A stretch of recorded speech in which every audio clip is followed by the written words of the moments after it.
Good morning students. पिछली video में हमने इस पाठ को पढ़ लिया था। आज हम करेंगे इस पाठ से संबंधित जो अभ्यास कार्य है उसे। पाठ कौन सा है ये? नन्हे जासूस। तो चलिए अभ्यास कार्य शुरू करते हैं। पहला है ये निम्नलिखित प्रश्नों के उत्तर लिखिए। प्रश्नों के उत्तर हम बाद में करेंगे, पहले हम ये वाला प्रश्न करेंगे। प्रश्न है सही कथन पर सही का तथा गलत कथन पर गलत का चिन्ह लगाइए। यहाँ पे जो भी वाक्य दिए गए हैं अगर वो सही है तो उसके सामने सही का, और अगर वो गलत है तो उसके सामने गलत का चिन्ह लगाना है। पहला वाक्य, दादाजी को काम में तल्लीन देख दोनों बच्चे खेलने निकल गए। ऐसा हुआ था क्या?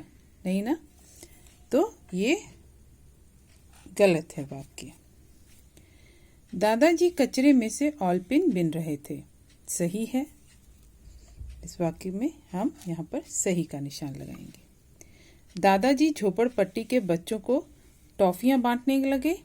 नहीं, ये गलत है, तो इसे हम गलत करेंगे। दोनों बच्चों द्वारा अपनी जासूसी के बारे में जानकर दादाजी बहुत नाराज हुए। नहीं, बिल्कुल नाराज नहीं हुए थे, तो ये स्टेटमेंट भी गलत है। हमारा फेंका हुआ फालतू सामान किसी के काम आ सकता है। सही, तो इस पे हम सही का चिन्ह लगाएंगे। अब अगला प्रश्न, सही उत्तर पर सही का चिन्ह लगाइए। यहाँ पर स्टेटमेंट के साथ 3 ऑप्शंस हैं। इन तीनों में से जो सही है उस पे हमें टिक करना है। तो पहला है, दादाजी आंगन में कहाँ बैठे थे? कुर्सी पर, चटाई पर या चारपाई पर? तो चटाई पर।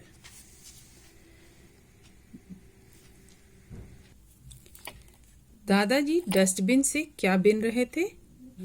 पॉलीथीन, डिब्बे या कागज और ऑलपिन? तो कागज और ऑलपिन बिन रहे थे। दादाजी ने पुराने कागजों का क्या किया? कॉपियां बनाई, लिफाफे बनाए या रद्दी वाले को दे दिए? तो उन्होंने कॉपियां बनाई। इसे हम टिक करेंगे। शाम को बच्चों ने दादाजी को कहाँ जाते हुए देखा? पार्क में, डॉक्टर के पास या झोपड़पट्टी में? तो कहाँ जाते देखा? झोपड़पट्टी में। इसे हम टिक करेंगे। ठीक। अब है भाषा बोध। भाषा बोध में देखिए पहला प्रश्न है, निम्नलिखित शब्दों से भाववाचक संज्ञा बनाइए। ये शब्द दिए हुए हैं, इनसे हमें भाववाचक संज्ञा बनानी है। तो उत्सुक का क्या होगा? भाववाचक संज्ञा उत्सुकता। चतुर से चतुराई, उपस्थित से उपस्थिति, बच्चा से बचपन, चलना से चाल या चलन, बूढ़ा से बुढ़ापा, गरीब से गरीबी और हंसना से हंसी। तो इस तरह से आप इन शब्दों के भाववाचक संज्ञा यहाँ पर लिखेंगे। ठीक है, इसी तरह से बिल्कुल। अब है अगला प्रश्न, निम्नलिखित शब्दों के लिंग बदलिए। यहाँ पर लिंग परिवर्तन करके लिखना है। ठीक है, पाठक, पाठिका, बालक, बालिका, दादा, दादी, वर, वधू, बूढ़ा, बूढ़ी, भाई, बहन भी हो सकता है या भाभी भी हो सकता है। ठीक है, वीर, वीरांगना, बुद्धिमान, बुद्धिमती। ठीक, तो इस तरह से आप इनके लिंग परिवर्तित करके आप यहाँ पे लिखेंगे। यहाँ पर पुल्लिंग है, ये स्त्रीलिंग में बनाना है। यहाँ पर भी पुल्लिंग है और इनके स्त्रीलिंग सामने लिखने हैं।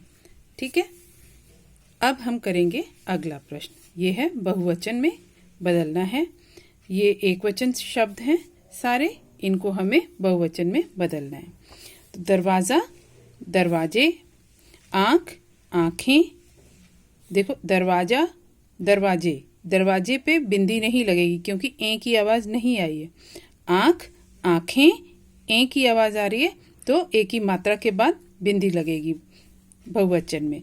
सौगात, सौगातें, ए की आवाज आ रही है तो एक सौगातें ए की मात्रा लगेगी त पे और बिंदी भी लगेगी।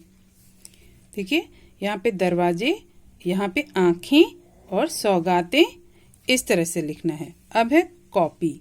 कॉपी का क्या बनेगा? कॉपियां। अब है भावना।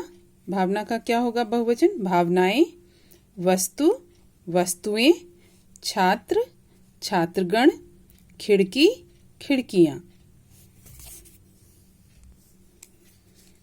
भावनाएं, वस्तुएं, छात्रगण और खिड़कियां।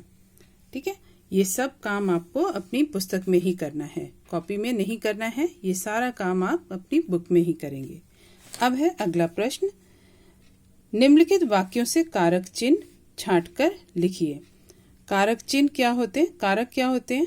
जो संज्ञा या सर्वनाम का वाक्य में, संज्ञा या सर्वनाम का वाक्य के अन्य जो पोर्शन रहता है, अन्य भाग से संज्ञा या सर्वनाम का संबंध जोड़ते हैं, वो कारक होते हैं। तो यहाँ कारक के चिन्ह आपको बताने कौन कौन से हैं।